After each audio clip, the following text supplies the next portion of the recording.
ইব্রাহিম আলাইহিস সালামের স্ত্রী আর মা কার? ইসমাঈলের। ইসমাঈলের মা আর ইব্রাহিম আলাইহিস সালামের স্ত্রী। দেখেন ইব্রাহিম আলাইহিস সালামকে আল্লাহ রাব্বুল আলামিন বলেছিল, ইব্রাহিম তুমি তোমার স্ত্রী আর সন্তানকে রেখে আসো। বর্তমান যেখানে যারা হজে বা উমরায় গিয়েছেন আপনারা দেখেছেন কাবা শরীফ কিছু দূর পাশে জমজম কূপ। ইব্রাহিম আলাইহিস সালামকে আল্লাহ রাব্বুল আলামিন বলেছিলেন, ইব্রাহিম যাও ওই দূর প্রান্তে তুমি তোমার স্ত্রী আর তোমার সন্তানকে রেখে আসো। কিন্তু তৎকালীন সময়ে সেখানে ওই খাবার মতো কিছু নাই, থাকার মতো কোনো জায়গা নাই, একেবারে ধুধু মরুভূমি, কিচ্ছু নাই, শুধুমাত্র সন্তান আর স্ত্রীকে।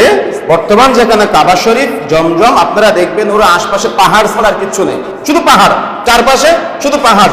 এই ফাঁকা জায়গায় ইব্রাহিম আলাইহিস সালাম আদরের স্ত্রী আর আদরের সন্তানকে রেখে চলে আসতেছেন।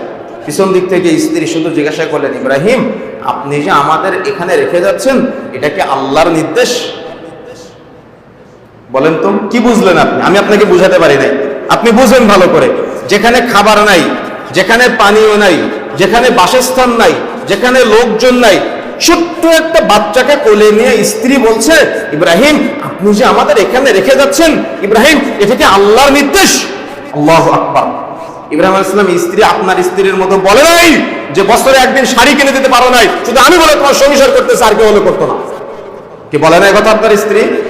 যদি একদিন একটু ভালো তরকারি বাড়িতে না আর কিনতে পারেন, শুধু আমি বলে তোমার সংসার করতেছে, আর কেউ হলে ওই কখন ঝাঁটা মেরে চলে যেত, এগুলো বলে না গ্রাম অঞ্চলে। অথচ ইব্রাহিম আলাইহিস সালামের স্ত্রী কেমন স্বামী আর কেমন স্ত্রী, কেমন তাদের গায়রত, কেমন তাদের ব্যক্তিত্ব। স্ত্রী বলছে যে এটাকে আল্লাহর নির্দেশে আপনি রেখে যাচ্ছেন আমাদের। সুবহানাল্লাহ। স্ত্রীর প্রশ্ন বুঝেছেন আপনি? তাহলে এই স্বামী প্রশান্তি পাবে না তো স্ত্রীর মাধ্যমে প্রশান্তি পাবে কোন স্বামী? ইব্রাহিম আলাইহিস সালাম পিছনে তাকালে মায়া হবে, দয়া হবে, তাই পিছনে তাকাচ্ছেন না, ওই সামনেই চলছেন আর আসমানের দিকে হাতটা উঠায় বলছেন এটা আল্লাহর নির্দেশ। সুবহানাল্লাহ।